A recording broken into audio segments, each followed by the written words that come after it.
Thank you, Gabby. Welcome everyone to our research edition of the SMFM Fellow Lecture Series. I'm Suvan Mehra, one of the MFMs at the Advocate Children's Hospital in Chicago. And on behalf of the SMFM Educational Committee, I'm privileged to introduce Professor Ian Roberts, who will educate us on the pitfalls or problems with meta-analysis.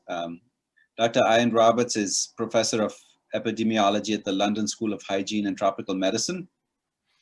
He trained as a pediatrician in the UK and then in epidemiology at the University of Auckland, New Zealand, and McGill University in Canada. Truly a clinical academician who works collaboratively with healthcare professionals worldwide and conducting multi-center clinical trials aimed at improving patient outcomes in life-threatening emergencies. He works with others to build global research partnerships to answer questions together that could not be answered by anyone working alone. And truly a national expert, and he has played a leading role in several large trials. For those not familiar with the CRASH trial, it's one of the first large-scale randomized trial on control trial in head injury, and the women's trial. And for fellows listening into this talk, again, meta-analysis is free to do as a fellow, and I think understanding what the problem is and defining that question. Hopefully, Dr. Roberts will shed some light on this today. Dr. Roberts, thank you once again for joining us, and I will turn it over to you. Thank you very much for that introduction. Okay, so in the next 30 minutes, I'm going to talk about one particular problem with meta-analysis. And you might think, oh my goodness, I wanted to talk on all of the problems, but a lot of the problems with meta-analysis you can hear anywhere. This one, no one will talk to you about. So it is the problem with meta-analysis that very few people will tell you about, and that's why I think it's worth listening. So let's start with a bit of sort of, I'll tell you a story. So let me change the slide. Right. So I started off as a doctor working in trauma care, and I was very interested in head injury, and you know, we saw lots of young men with head injuries, especially on a Friday and Saturday night, come into the hospital. Now this man here in this slide, you know, he's a pedestrian hit by a car in Thailand, and what's happening is that his brain is swelling inside his skull, and there's, you know, lots of people, well, what can we do about that? That's the question, you know, that's the question. And there was some suggestion, if you give a high dose mannitol solution, it can reduce brain swelling and improve outcome, possibly. That's the theory. And so when I was a young man, I did a systematic review and meta-analysis of randomized controlled trials of high-dose mannitol in patients with head injuries. Now, I know that you're maternal and fetal, but there's this, hang on in with this, because it's the moral of the story that's relevant to any issue. So I did a systematic review, and I published it in the Cochrane Library. And this was the conclusion of my systematic review. In the preoperative management of patients with acute intracranial hemorrhage, high-dose mannitol reduces mortality. So that's a relative risk there of 0.55, almost a halving of mortality. Wow, that's big, isn't it? And reduced death and severe disability, again, almost a halving, compared to conventional dose mannitol. And this went through peer review and everything. And then I was at a meeting in South America, and somebody said to me, oh, Ian, you do know that all of the trials included in your meta-analysis are fabricated. And I looked, I said, what do you mean? Of course I didn't know that. And so he said, yeah, none of those trials ever took place. Wow. So what do you do then? So, of course, I had to investigate. Now, the bulk of the evidence was these 3 trials here, and they all had the same first author, a guy called Julio Cruz. And but they had lots of different co-authors, and they were published in high-impact medical journals. The Journal of Neurosurgery is quite a Journal of Neurosurgery and Neurosurgery, high-impact US journals. And but I was told that all of these trials were fabricated. So I started to investigate. What else could you do? So first of all, I tried to get hold of the author, the lead author, Julio Cruz, and the address for correspondence was the Comprehensive International Center for Neuroemergencies at the Federal University of Sao Paulo. I don't know about you, but that's, when I hear that Comprehensive International Center for Neuroemergencies, I imagine a building, maybe with a front door, or maybe patients being rushed in with trolleys going in and out. But it turned out it was just a sort of PO box address in Sao Paulo. There is no Comprehensive International Center for Neuroemergencies. There's no such building. It's just a PO box.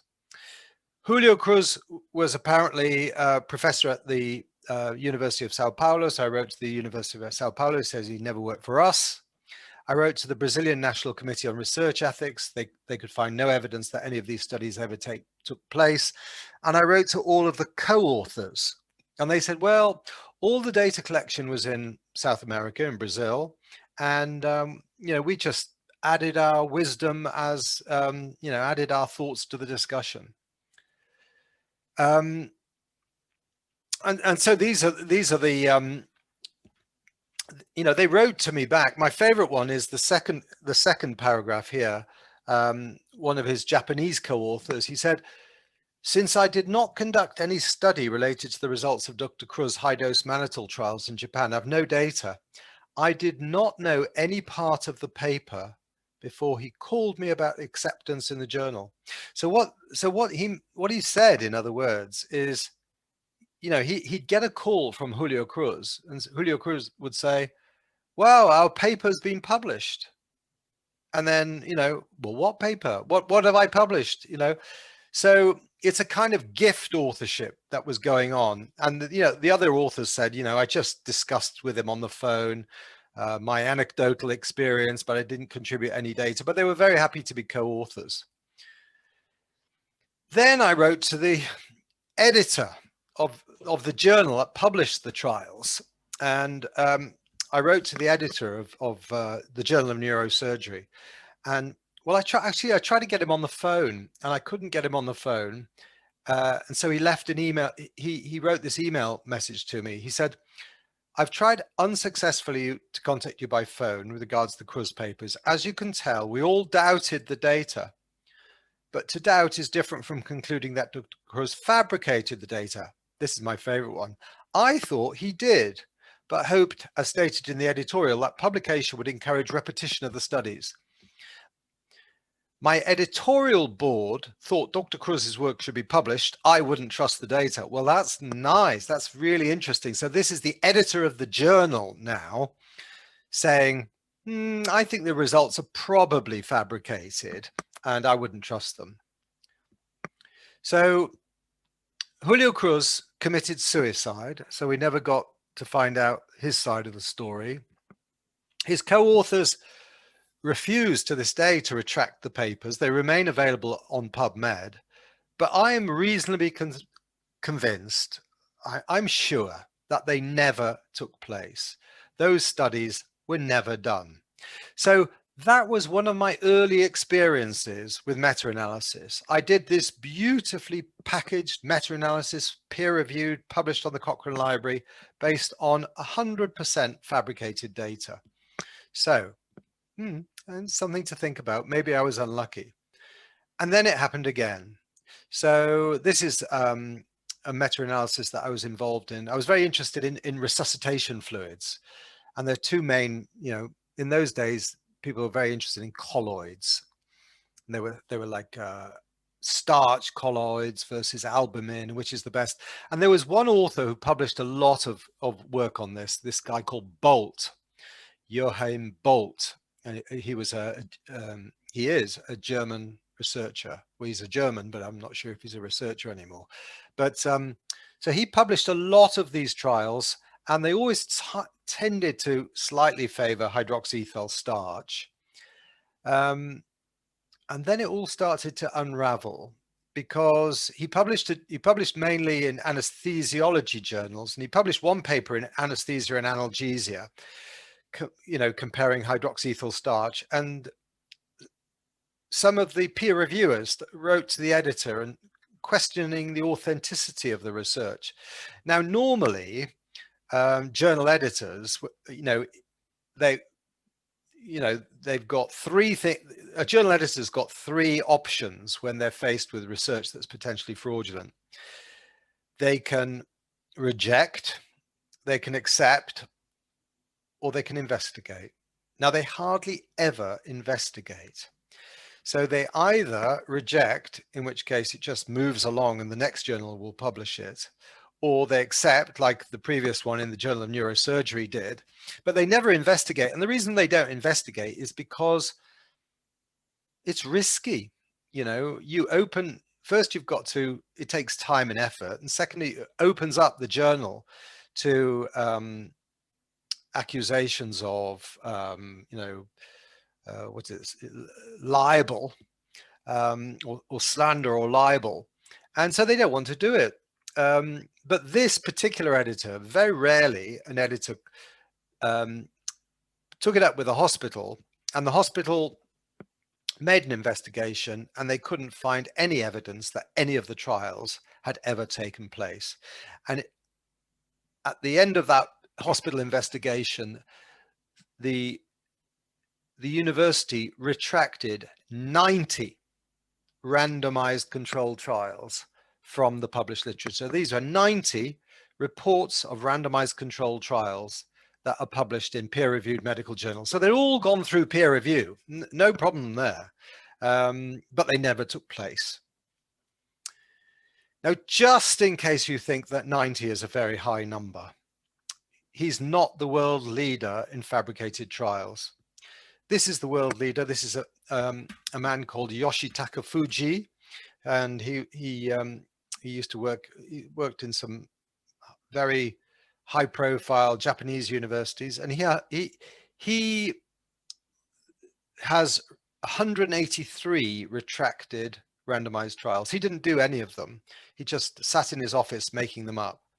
I do randomized trials for a living, and I publish one every 3 years, or on average one every 3 to 5 years. He was publishing 8 per year. His university was delighted with him. He was winning prizes, but they never took place, and they were all fabricated. And eventually, he was sacked. So one big problem with systematic reviews and meta-analysis that nobody will talk to you about, because it is a taboo subject, is misconduct. And a lot of the trials that are included in systematic reviews, I believe, are fabricated or fraudulent and are not trustworthy. Now, I told you I had 2 experiences of, meta-analyses, systematic reviews that included fabricated research. One of my early ones, high dose mannitol, then the starch one, and then I started wondering, well, what about the other stuff that I've published? I wonder if that contains fabricated trials. And I'd published, our group was very interested in bleeding. We did the woman trial of tranexamic acid in postpartum hemorrhage, and before we started the woman trial, we did a review of what was out there, antifibrinolytic agents in postpartum hemorrhage. We did this systematic review, and we concluded that tranexamic acid may reduce blood loss.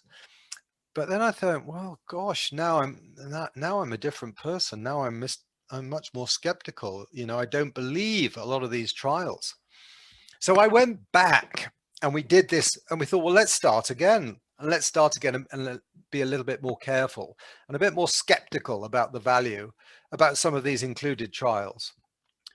So we started off doing this. We went back and reviewed all of our studies again. And then we had, my colleague Catherine Kerr was leading this work, and she's very, well, she's got a good attention to detail. And what we noticed is that one of the early trials was published in 2004 by an author called Guy, and there was an error in the title of the paper. It was described as a prospective, randomized, case-controlled clinical trial.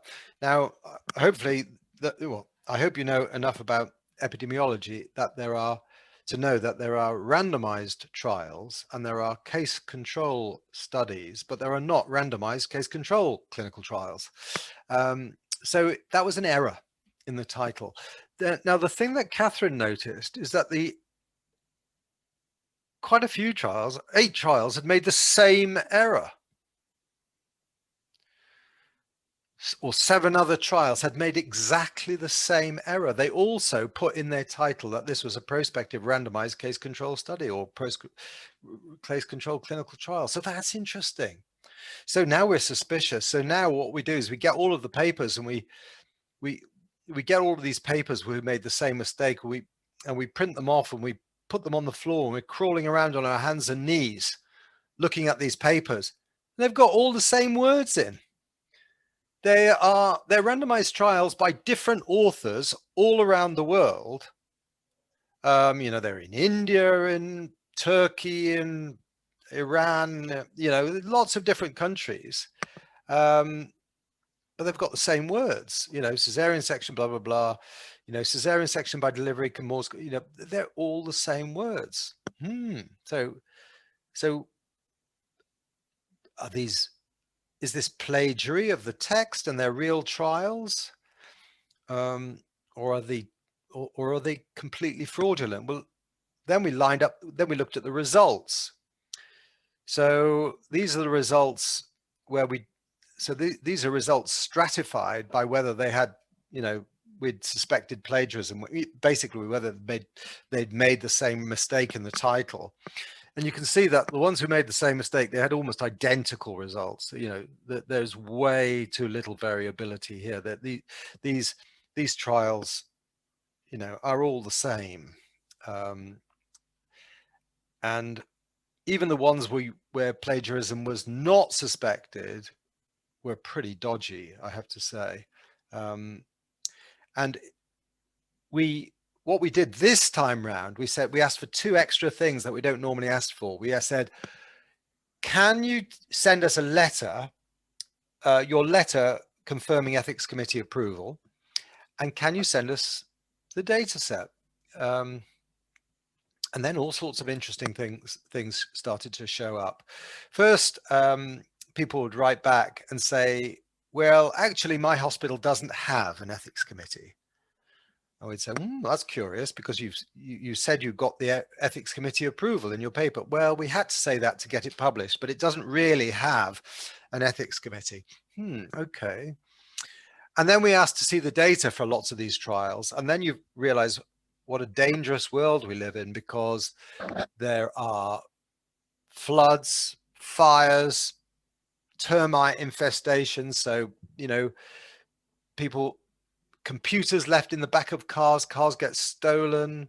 You know, it was in my loft and we had a fire, or it was in my basement and we had a flood, and they say I can't send you the data. Some do send you the data, and sometimes we check the data, we check for baseline comparisons, and they didn't look randomized at all. So a lot of the data is very untrustworthy.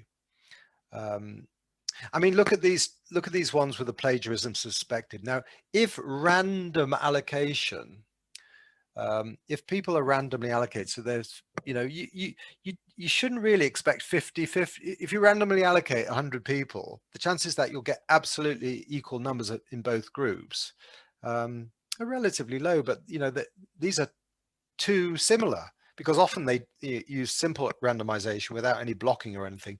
And you just, they are very strange looking data. And so I've come to the conclusion over the years, and it's a heretical view, it's a heretical view. And that's why I thought I'd talk to you about it, because no one else will, basically. And I make a big fuss in the Cochrane collaboration about this. Now, the Cochrane collaboration, I'm a member of the Cochrane collaboration. I think it's a worthy organization, but I think there's a problem with it. And it's got its eyes closed to fraud. I've been banging on their door, asking them to wake up to fraud for the last 5 years. And they are slowly waking up, very slowly. And the idea, the Cochrane big idea is that if we could only just find all of the small randomized trials and bring them all together, it'd be like we had a big trial, but it's not. I think this is my image of systematic review now. It is trawling through trash for something of worth, and often there is very little of worth there. Whereas we should be taking a closer look at the really high quality, multi-center randomized controlled trials, prospectively registered with protocols. I do multi-center randomized trials, large multi-center randomized trials. And if I said in the published manuscript something that we hadn't done, I'd have all of these people saying, well, hang on, we didn't do that. But if I do a randomized trial in my local hospital, just from patients in my hospital, it's a very private as opposed to a public affair. And so no one's going to shout out. So large scale randomized trials. So often you hear that there's this hierarchy of evidence with, large multi-center, hierarchy of evidence with systematic reviews on the top. Well, I don't believe they are the pinnacle of evidence. I think the pinnacle of evidence are prospective, large multi-center randomized trials. And I don't believe, when this crash trial we did, published it in 2010, when you get a result like that and you put it into a meta-analysis along with all of the small trials, I think you get further from the truth rather than closer to the truth. The truth is this trial will give you an estimate closer to the truth than if you add it in with all of the rubbish, the other stuff. So, big trials that give you clear answers, you can respect more than the results of meta-analysis. And, the treatment effects are really homogeneous across countries. So we did this big trial of tranexamic acid in trauma. We found a very clear result. On the basis of that, we randomized 20,000 trauma patients. And then we thought, well, let's do it. My big brother died of a gastrointestinal bleed. And I had this question, I wonder if tranexamic acid works in gastrointestinal bleeding. And we said, well, let's do a big trial there. But you can't do a big trial unless you've reviewed the evidence from previous small trials. So we were duty bound to review the evidence from previous small trials. When we did that, we get a highly statistically significant reduction in mortality with tranexamic acid. Now, I don't believe it because I don't trust these small trials. But the problem is now I've got a very highly significant reduction in mortality in this meta-analysis. And now I've got to really fight to do a big trial, which we did. And this is, so this is the feedback from we have this thing that's a bit like your NIH, but it's our NIHR. They're the big funder. The board expressed significant concerns about the need for this trial in the light of the current evidence of benefit. So we have to argue the case thoroughly for the need for a trial because they think the answer is done. And of course, because they think the answer is done, they won't let you do a big trial. So we ended up doing a trial that was big, all right, 12,000 patients, but I wish we'd have done 20,000 like we did in trauma and postpartum hemorrhage, where we ignored the previous evidence. And we find, we found no different, no statistically significant benefit whatsoever. But the confidence in that the primary endpoint here is death due to bleeding within 5 days. The confidence interval is very wide. We could have missed. So in other words, the fact that there was a meta-analysis of these small trials that I don't trust stopped us doing a big enough trial that I would have trusted. So I think, and no one will tell you this, that sometimes meta-analyses of small trials can cause harm. And that's one of the ways that I think they can cause harm. Now, a lot of people say, well, look, okay, there's going to be fraudulent trials, but it's just, it's just a rotten apple. You're bound to occasionally encounter the odd rotten apple, but I don't believe that. I think it's not about rotten apples. It's about rotten barrels, and our system for generating research evidence is not fit for purpose. And we've got a big problem. And the problem is this, that nobody has a stake in the results being true apart from the patient, because only the patient suffers. So, if an author publishes a fraudulent or fabricated trial, they get a publication on their CV. So the author benefits. The university is quite happy. My university treats me like a battery hen. It assesses me every year and it says, how much have you published this year, Ian? And if I lay lots of eggs, it's very happy with me. And if I lay 1 or 2 eggs, it seems to be rather grumbly. And it doesn't seem to care about quality, it cares about impact factor, but I've been doing clinical trials for about 20 years in my university, and nobody in the university comes and says, well, show us your data, Ian. Let's see if what you said you did, you actually have done. Now, fortunately, in clinical trials, we've got regulators, and occasionally they come in and check everything, and they've always found it to be fine. But universities do very little checking of research, well, at least in this country. Actually, in the US, one of the good things is you've got an Office of Research Integrity. And they're one of the few people that will actually help when you think that research might have been fabricated or fraudulent. But we've got a system where people are highly incentivized to publish, and there's no checking or very minimal checking. The journals benefit, and they don't check. So they make a big song and dance about peer review. They say, oh, it's almost like a religion. Peer review is so special.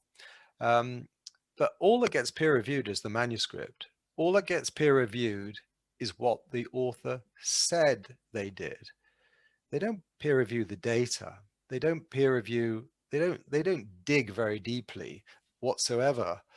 So, all of these, I showed you, Yoshitaka Fuji, 186 randomized trials, they all went through peer review. And so the journals are not interested. So the author benefits, the university benefits, the journal benefits, the patients are harmed. And so I think it's not a bad apple problem, it's a bad barrel problem. And I've been trying to make a fuss about this for a long time, but we published this in the BMJ some time ago, directed towards the Cochrane collaboration. The knowledge system underpinning healthcare is not fit for purpose and must change. So we were very critical of the Cochrane collaboration for really turning a blind eye to fraudulent clinical trials. And they said they would do something. And 5 years later, almost nothing has happened. That's all I wanted to say. And we've got plenty of time for questions. I'd love to hear this is your problem as much as it is mine. And yeah, I'd love to hear what your views are. Thank you for an insightful eye-opener. I think for the fellows certainly initially wanting to do meta-analysis, I think this is a very important topic of discussion. I see one from Dr. Bergella, and we'll start off with his question. Shouldn't we formally score the randomized controlled trials for quality and include those with high quality scores in the meta-analysis? And any suggestion on what quality score to use and what score under which randomized controlled trials should not be included?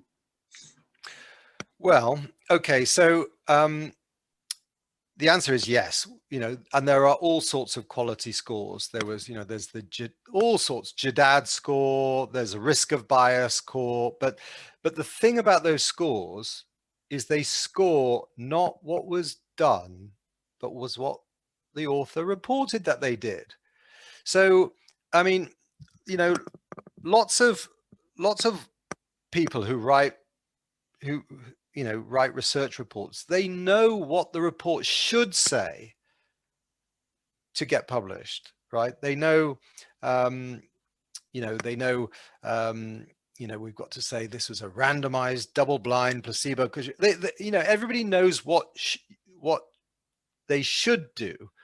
The question is whether they actually do it or not. And so when you're quality scoring, you're not quality scoring what was done, you're quality scoring what was said to be done, and they're different. And so, Bolt and all of these fraudsters, they fabricate high quality trials. So what my feeling in terms of solution to the problem is that we should change our philosophy with systematic reviews. And the philosophy currently is that you find and include everything. I think it's a different philosophy we need. We shouldn't find and include everything. We should focus on the big trials, right? Because there's only so much time in a day, and we need to do more checking. My experiences have shown me that we need to do more checking to see if the data are really real. We need to find out if the trial was prospectively registered. We need evidence of ethics committee approval, and ideally we need to see the raw data. But if we're going to do that, it'll take more time. And so what we do is, well, we just throw away the small stuff. So, often, in our trauma meta-analyses, we'll say, well, look, we set the inclusion criteria for the review. We're going to search for all randomized trials with more than 500 patients, who have randomized more than 500 patients. And if they've got, if they've randomized 20 patients, 30, 100, we just ignore them because it's not cost effective to spend the time checking them, really. And they're much more likely to be single center, and they're much more likely to be unreliable. So that's our philosophy, is that we, throw away the small stuff and focus on the big ones, and then check it properly.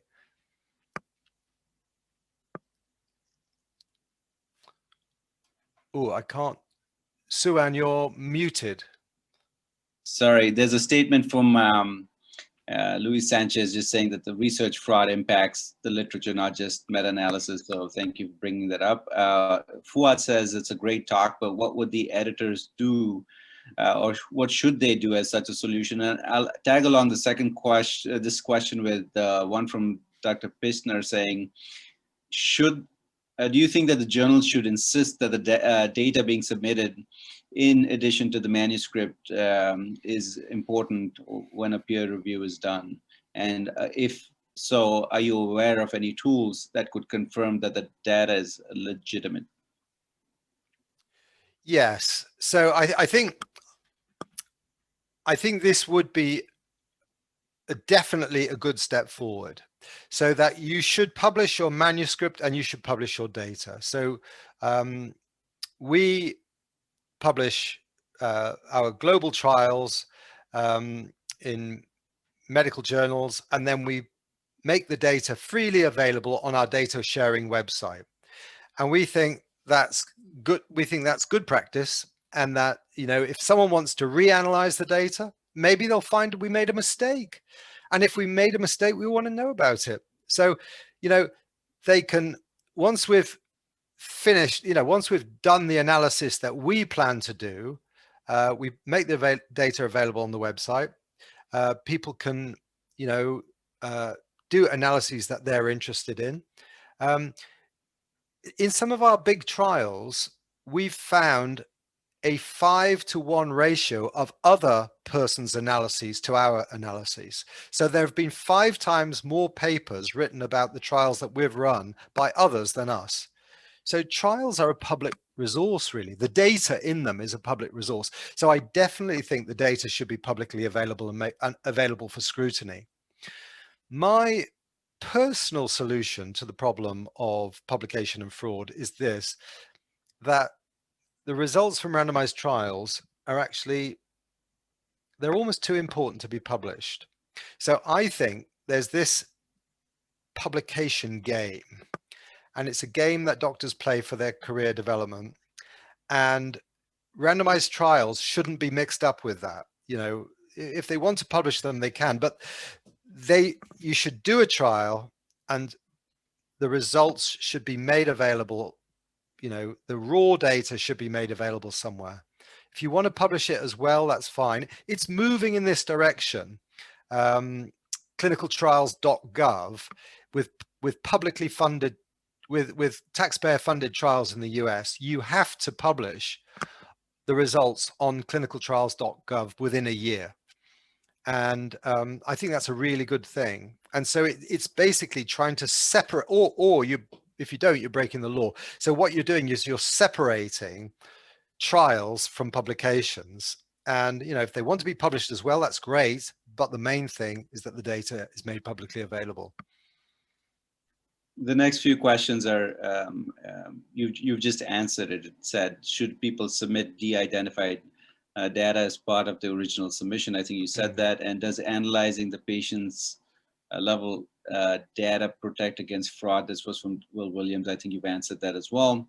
And Dr. Bergel has asked, should the journals require, when an RCT is submitted, the IRB number, official paperwork, actual data, copy of the analysis, registration and control trials? I think you've answered that. If you want to comment on that again, feel free.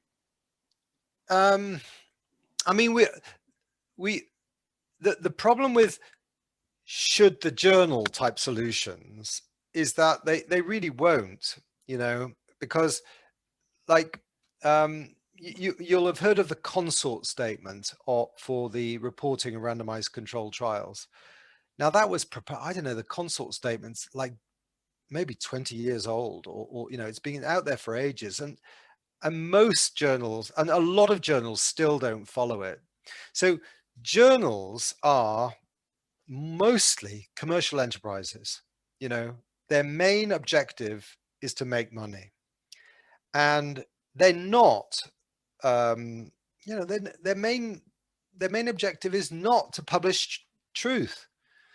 And so I think we're deluding ourselves to think that journals are going to do anything. Journals do the very bare minimum, and they make a big fuss about how wonderful their peer review is. And I don't buy it, really. I just don't. I think, you know, you get other disciplines like physics, where actually the most important thing is the data. And they do an experiment, the data are published, everybody can, you know, scrutinize and analyze the data, and, you know, the publication is just, you know, it's just froth, really. It's on the side, but, you know, it's the data and the results that are the key things. So we have two people, Luis Sanchez and Naomi Green.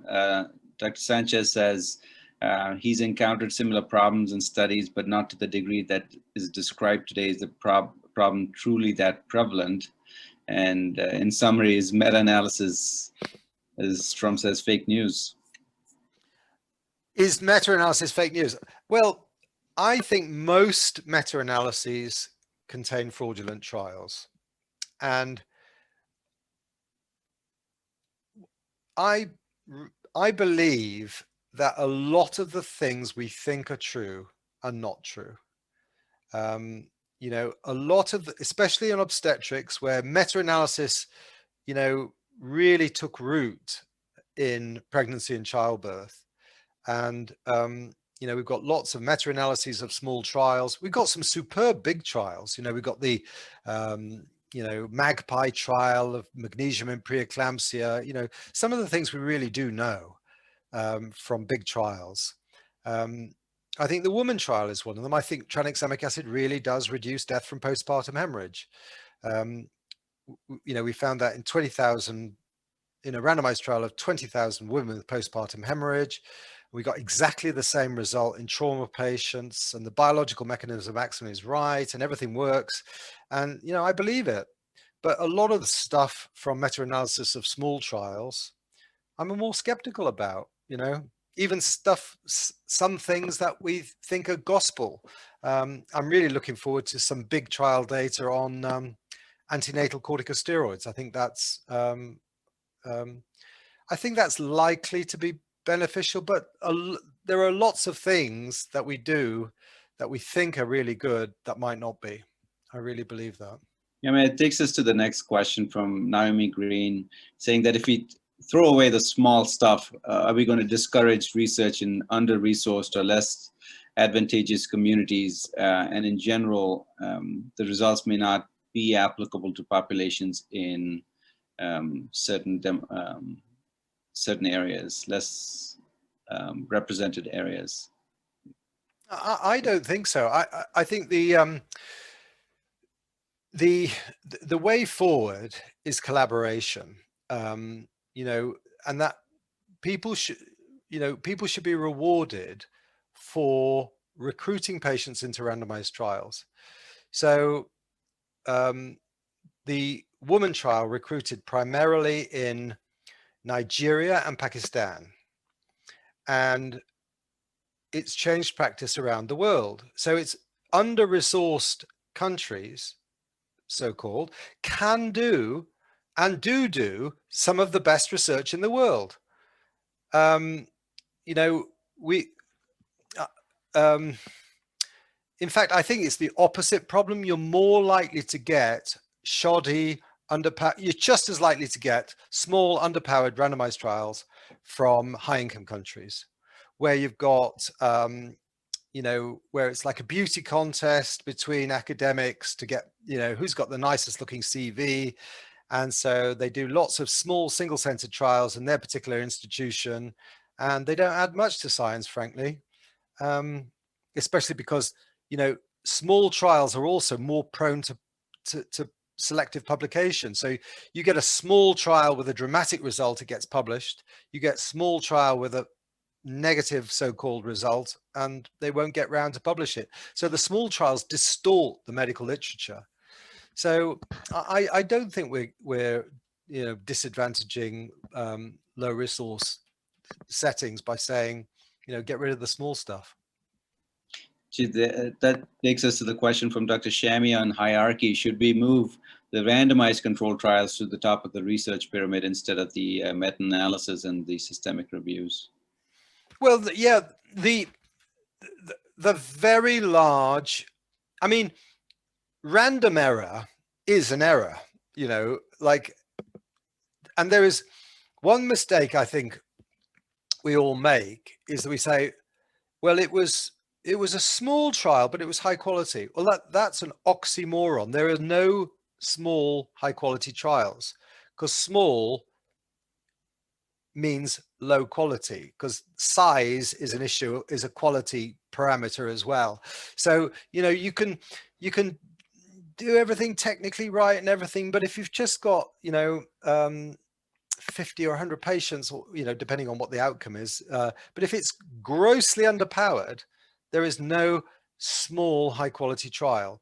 So the high quality trials are the big trials, and they are, you know, they're certain, you know, they're usually prospectively registered. There's a published protocol. There's a big big global collaboration or big national collaboration, but they're collaborative, and they've got statistical analysis plan. Those, I think, provide us the best quality evidence. And I think, the Cochrane collaboration have sort of marketed systematic reviews as being so fantastic, and I don't buy it anymore. I used to.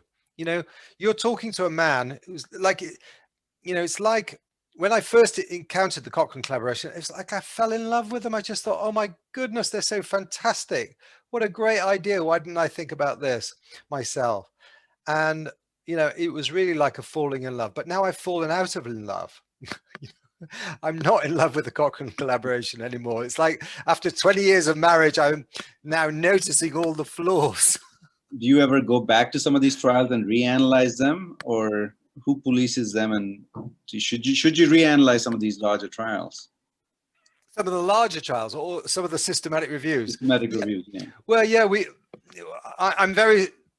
I'm very skeptical about results from meta-analyses of small trials, and that's what I did do when I learned that they weren't as trustworthy as I thought.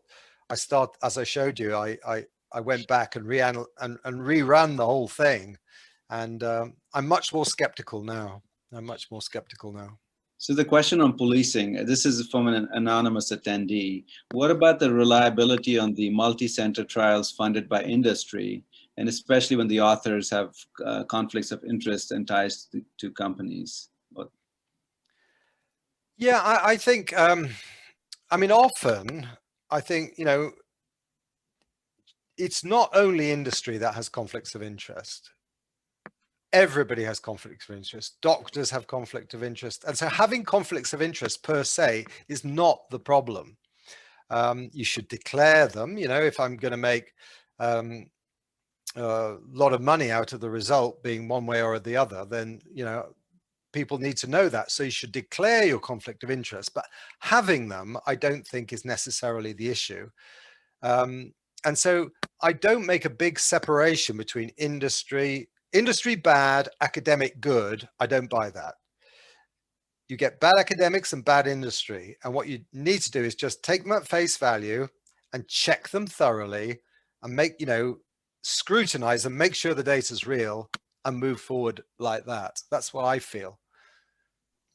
Excellent. There's a question from Dr. Fuad saying, can you comment on the results of the meta-analysis driven by a major trial and the issues of generalizability? Example, the women trial. Well,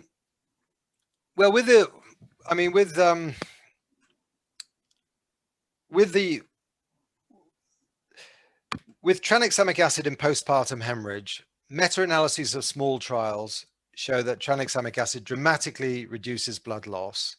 But that's not very interesting because I think we've known that for a long time anyway. Meta-analysis of the surgical trials show that tranexamic acid reduces blood loss, and there have been some very large, high-quality surgical trials that kind of confirm that result. So we know that tranexamic acid reduces bleeding, but that's not the real question. Does it stop women dying? That's the interesting question. And only the woman trial has had enough statistical power to answer that question. So, the woman trial had 20,000 patients and about 500 maternal deaths in it. And, that's a tragedy, but the information comes from the events. And so those deaths, the fact that there were a lot of deaths, that gives the information. Now, as regards generalizability, this was a trial predominantly conducted in lower middle income countries, and we showed tranexamic acid reduces the risk of bleeding to death. And then you've got to think, well, would tranexamic acid have the same effect in the United States? Now you've got to make a judgment. You've got to say, well, look, none of the women in the trial were from the United States, but is there any good biological reason why women in the United States would be different as regards the biological effect of tranexamic acid? And if you can't think of one, then I would happily generalize. Now, women in the United States do die of postpartum hemorrhage in surprisingly high rates, considering that it's such a high income country. So, I would be very happy generalizing the results of the woman trial to women in the United States.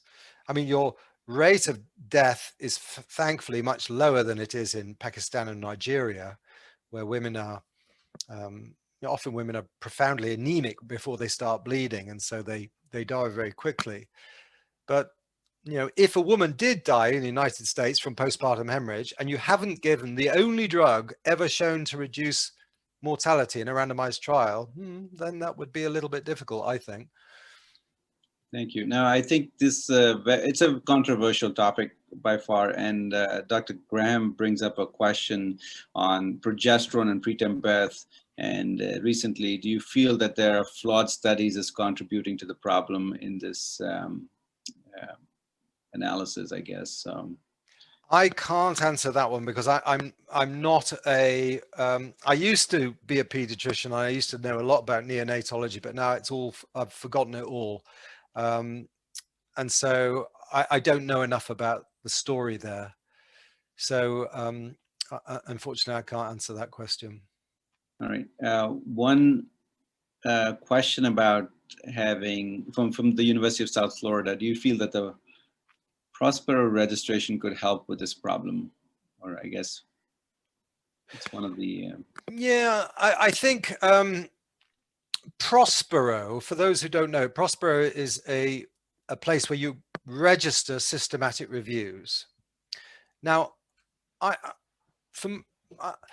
feel that that's an interesting and useful thing because it stops data dependency, because you've got to say what you're going to do before you do it.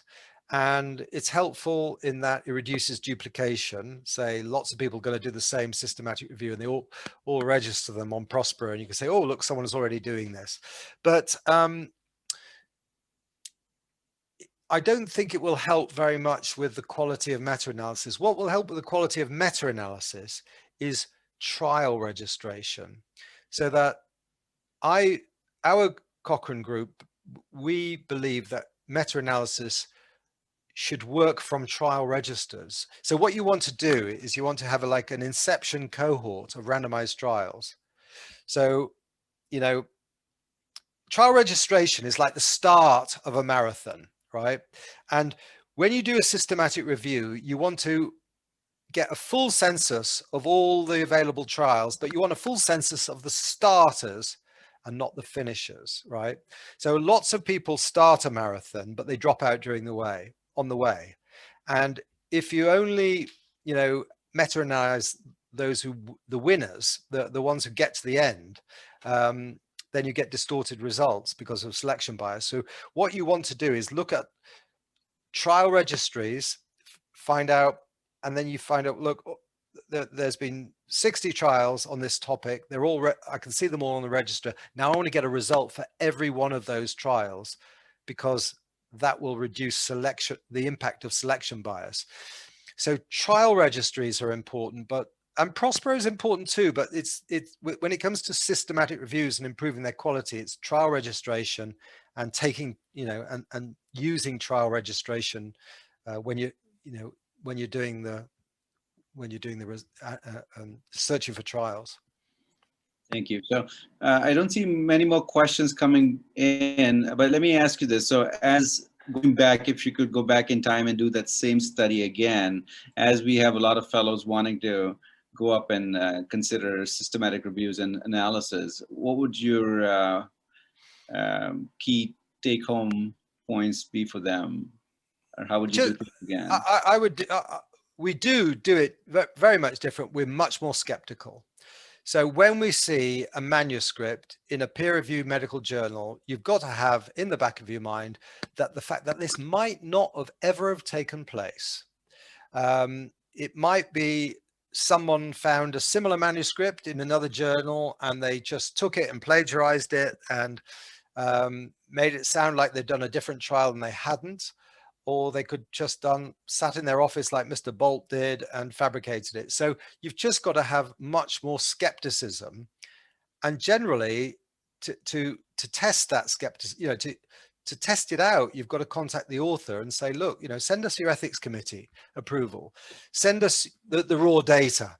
And if they don't, then you need to be, you want to be asking yourself why.